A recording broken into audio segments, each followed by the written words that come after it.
Hello po, andito na naman ako, Canadian from Pinas. Kung bago po kayo sa channel ko, napadaan kayo sa channel ko, please hit like or subscribe.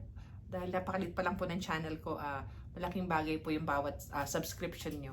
Ang gusto ko i-share tonight is, kasi marami po akong napapanood ng mga vlogs about yung journey nila sa Canada, and then yung mga, ang dami nyo yun, yung mga napapauwi, or nare-refuse daw yung mga visa nila, yung work permit, or even yung application for PR, nare-refuse.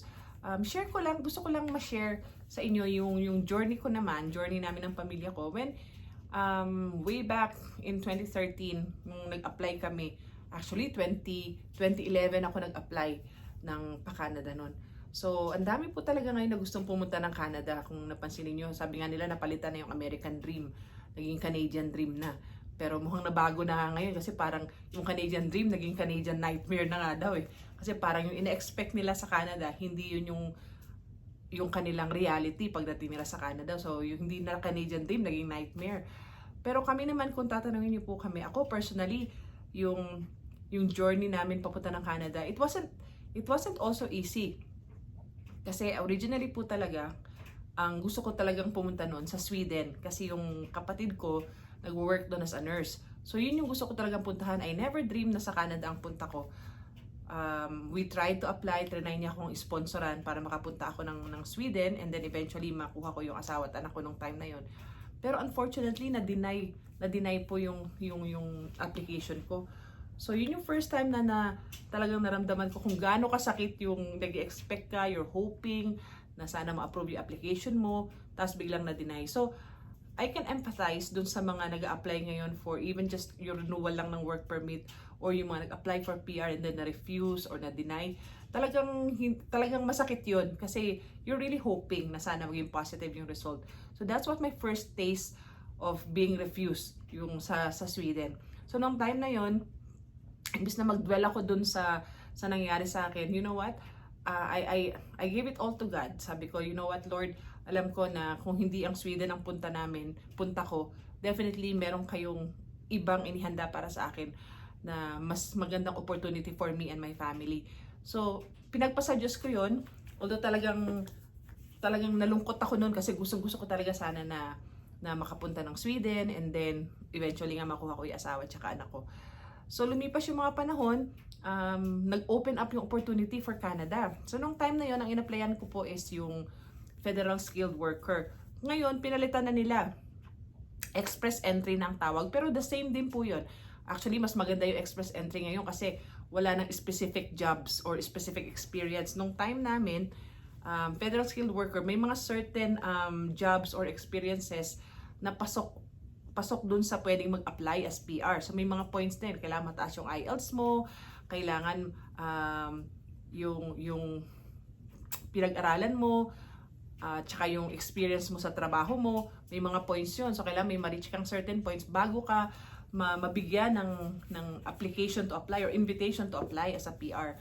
So yun yung in-applyan ko noon as a principal applicant, yung Federal Skilled Worker, na ngayon nga po ay express entry na ang tawag. So nung dumating po kami ng Canada, landed immigrant na kami. So we can land anywhere in Canada kung saan namin gusto kasi nga PR na agad kami. So yun yung kainaman kasi we don't have to worry about our status. Paglapag pa lang namin ng sa eroplano pagdating dito, immigrant na agad kami, PR na. Pero hindi po naging madali kasi I remember nung time na yon, yung pathway na yon, sabi nila 6 months to 1 year lang. Which is true. Talaga nung nagsubmit ako ng mga papers ko, meron po kaming consultant no na tumulong sa amin. And nung time na yon, hindi nga kamahalan yung singil. Talagang service fee lang yung binayaran namin sa kanila. Siguro mga as a family na kami, mga 60,000 pesos po yun. That was way back 2011. So 60,000 pesos yung binayaran namin, lahat-lahat na yun. Wala nang mga extra payment. Yun na yun. Tapos, nung in-apply nila, within I think mga after 4 months lang nung pinasok nila yung application namin, naka-receive agad kami ng request for medical. Kasi nung time na yun, sabi nila 6 months to 12 months lang daw ang processing, makukuha mo na agad kung approve yung application mo within that time frame, makukuha mo yung PR mo. So true enough, after 4 months nung pinasok nila yung application namin as a family. After 4 months, nakakuha na kami ng request for medical. So, nag-medical kami after 4 months. Sabi nila, after 4 months, after the medical, parang ilang buwan na lang aantayin mo, visa na, yung tatataka na yung passport mo. So, antay kami. So, lumipas ang ilang buwan, lumagpas na ng 6 months, 7 months, 8 months, hanggang sa umabot na ng 1 year, wala nang ibang update yung embassy, pati yung... So, nag-follow up kami sa consultancy. Sabi nila, hindi sila makakapag-follow up hanggang within the time frame pa. So, wala kaming magawa, kundi mag-antay lang.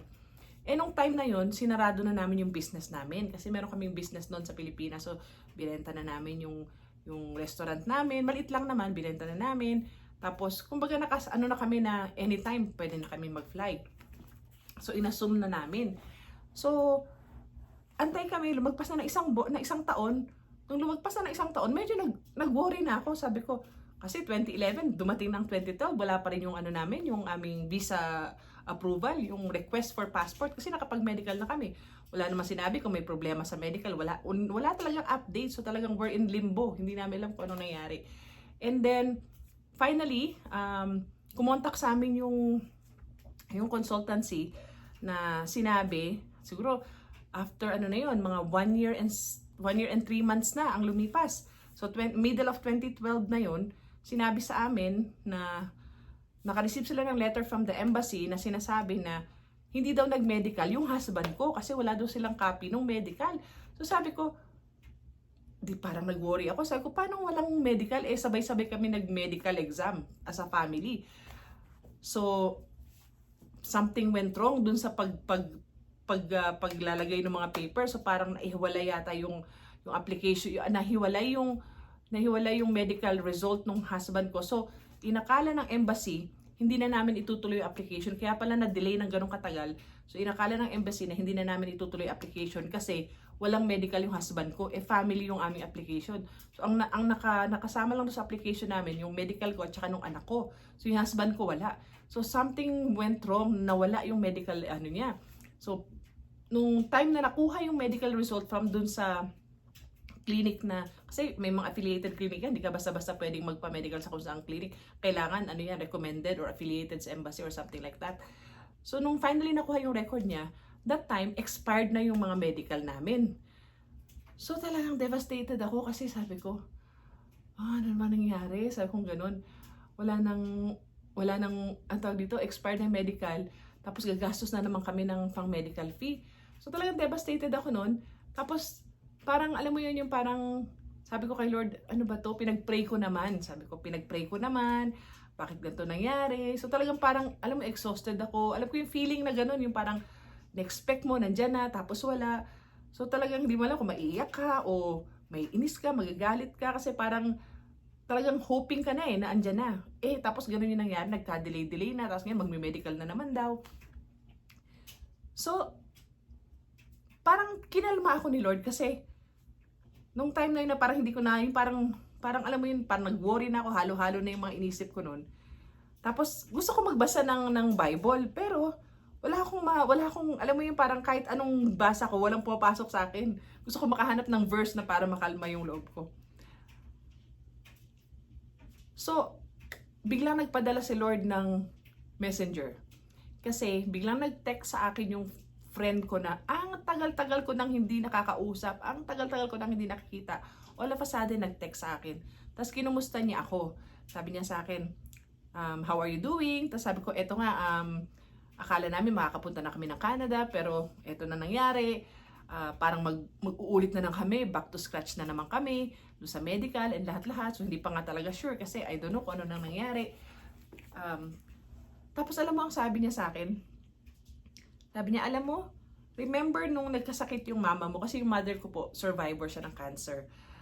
Cancer survivor siya, kaya sabi nung friend ko, remember nung may sakit si mama mo? Di ba pinag-pray mo, tapos gumaling si mama mo? Sabi niya. Kung yung cancer nga, napagaling ni Lord. Sabi niya, yan pa kayang visa nyo ang hindi niya kayang ayusin. So, nung time na yun, nung sinabi yun ng friend ko, parang talagang pinadala siya ni Lord para sabihin sa akin na, Hana, ang dami ko ng miracle na pinakita sa'yo. Ano ba naman yung visa na yan? Hindi ko ba kayang ayusin yan? So that time talagang napaiyak na talaga ako. And then nag-sorry ako kay Lord. Sabi ko, ano mo, Lord, I'm sorry. Kasi parang na-realize ko sa sarili ko na naging idol ko na yung pagpunta ng Canada. Yung Canadian dream. Parang sabi ko, parang this is this is my last hope. Sabi ko na tawag dito yung change of environment, second win para sa amin ng family ko. Kasi po, yung business namin nun sa Pilipinas, sa ibang ano ko na lang po i-share, something went wrong do sa business namin. Kaya talaga nag-decide ako na gusto ko makapag-migrate. So, that time, nung sinabi sa akin ng friend ko, nag-sorry talaga ako kay Lord and sinabi ko, you know what, Lord, I'm sorry kasi parang naging idol ko na yung pagpunta ng Canada, na parang feeling ko nung time na yun na pag hindi mo binigay sa akin tong Canada na ayoko na kasi ito na talaga yun. Yung bang nag-sorry ako sa kanya kasi sabi ko parang yung buhay ko naka-focus na dun sa kailangan makapunta kami ng Canada. Kailangan makapunta kami ng Canada. Yun na yun, parang naging idol ko na. So you know what, that moment, nilet go ko yun. Sinabi ko talaga kay Lord, you know what Lord, I don't care. I don't care kung ma-approve o hindi yung application namin sa Canada. Kasi alam niyo po, kahit saan kami magpunta, ito talaga yung sinabi ko kay Lord, kahit dalhin mo kami sa Timbuktu, sinabi ko pa yun. Kahit saan mo kami dalhin, kung kasama namin kayo, the blessing is there. So kung pag sinabi nyo, dito lang kami sa Pilipinas, then we will stay. Kasi alam ko na kasama namin kayo, andun yung blessing. So the moment I let go of that, yung parang naging idol ko na ngayon, yung parang winorship ko na yung yung Canadian dream ko na kailangan talaga makapunta. So talagang nirelease ko yung kay Lord, sinabi ko, it's okay Lord, I don't care anymore. Like talagang hindi yung may tampo at sinabi ko na, I'm sorry kasi parang feeling ko yun na yung pag-asa ko yung Canada. So sabi ko, Lord, I forgot na ikaw talaga yung anchor ko, hindi ang Canada. So kahit saan kami dalhin, kahit saan mo kami dalhin, kasama namin kayo, nandun yung pagpapala. Pag sinabi niyo stay in the Philippines, then we will stay. So the moment I let go of that, talagang nag-sorry ako kay Lord, nilet go ko na, sabi ko, talagang sa puso ko, talagang sabi ko, I'm fine. Even kung hindi ma-approve yung application namin, I'm already okay, settled na ako nun. But God made a miracle again. After 3 days, nung encounter ko yun, na nag-sorry ako, yung friend ko, sinabihan ako, after 3 days, we got an email from the embassy saying na yung medical exam namin, ang uulitin na lang namin yung x-ray. Hindi na namin kailangan ulitin yung buong medical na napaka-komplikado, x-ray na lang yung pinaulit sa amin. And then, after a week, na-schedule kami ng x-ray. And then, after ng mga 2 weeks, nakuha namin yung request for passport, yung tatatakan na yung passport namin for visa.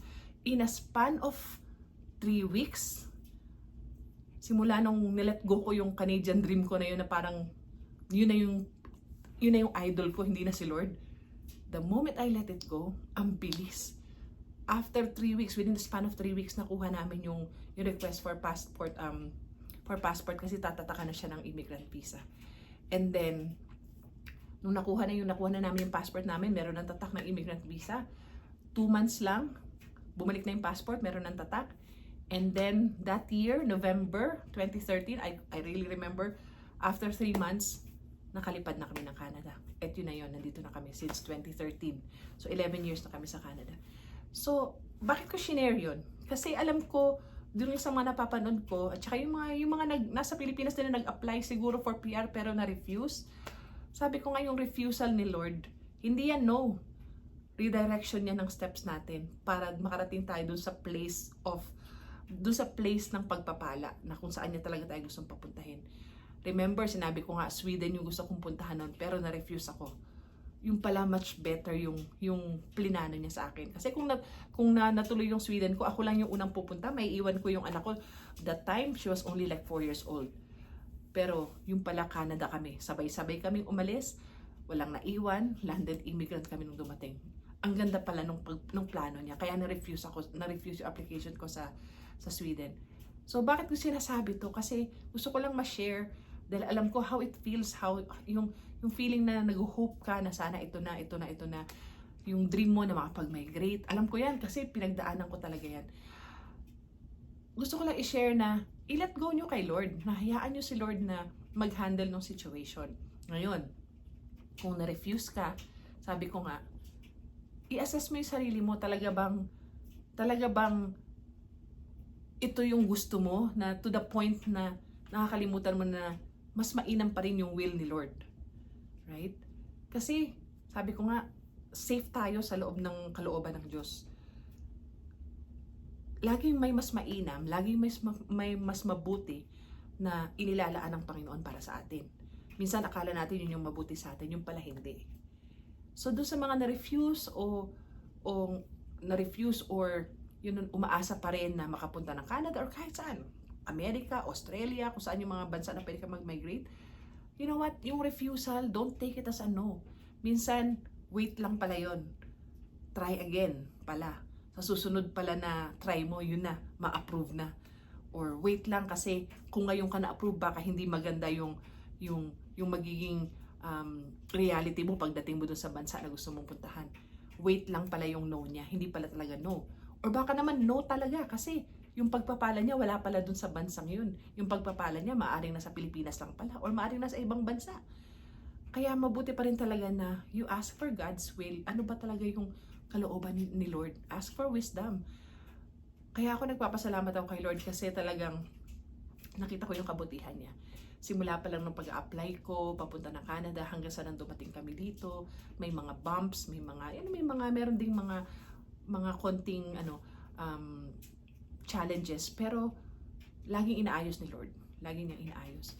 So yun lang, kaya ko lang na-share kasi alam ko, I know how it feels, yung hopeful ka talaga na sana ma-approve na yung process, yung pag-aantay, yung waiting kung yun yung pinakamatindi doon, yung nag-aantay ka eh. Pero sabi ko nga, kung ano ang kalooban ni Lord, yun yung mapangyayari. Just ask for God's will kasi we are always safe in His will. Kahit saan tayo dalhin, kahit saan tayo tumira, kung nandun si Lord, walang problema. Kasi pag nag-ooperate tayo under God's will, sigurado, safe tayo doon. Kaya, na-share ko lang, wala, positive lang, sabi ko nga na, I know how it feels, nakakalungkot pag may refuse or, yung nade-deny yung mga application natin. It doesn't matter kung Canada yan o anong bansa. I feel you, kasi nga sabi ko, na-deny ako sa Sweden. Pero one thing I learned about, yung sa application, yung gusto mo mag-migrate, yun nga, like, make sure na si Lord pa rin yung sasanggunian mo na talagang, siya pa rin yung una para sa'yo, hindi yung dream mo. Alam mo, hindi lang naman about yung pagmamigrate eh. Parang kahit anong dream pa meron ka, wag mo siyang ilagay sa unahan. And then si Lord sa pangalawa. Laging si Lord lagi ang una. And then kung ano yung dreams mo, sabihin mo sa Kanya. Hindi yung parang nakafocus ka na sa dream na Lord, pag hindi nangyari to, ibig sabihin hindi ka totoo. Kasi minsan yung mga dreams natin, hindi natin alam, may mas maganda palang plano ang Panginoon para sa atin. So yun lang po, na-share ko lang yung journey namin, na sabi ko hindi rin naging madali yung pagpunta namin sa Canada, pero God is good. Alam ko na yun yung will niya sa amin na makapunta, kasi at the end, nakapunta pa rin kami. And up until now, sabi ko nga yung faithfulness ni Lord, nakikita ko pa rin sa buhay namin dito sa Canada. So, wag lang pong mawala ng pag-asa doon sa mga nag-aantay pa rin, hoping pa rin, nag-aantay ng result ng kanilang application for Canada. Just pray and hayaan nyo si Lord na kumilos. So yun lang po, until next time. I hope you like my little sharing. And sabi ko nga po, if you like it, please hit subscribe. Bago pa lang ako dito sa channel to. Alam mo, pinagtatawanan ako ng anak ko kasi sabi niya eh, Mama, kung kailan ang tawag dito, kung kailan marami nang nagbablog, tsaka ka naman jumoin. Sabi ko, you know what? Hindi pa rin naman huli, di ba? So, if you like my video, please like it and then hit subscribe. See you again soon. Bye!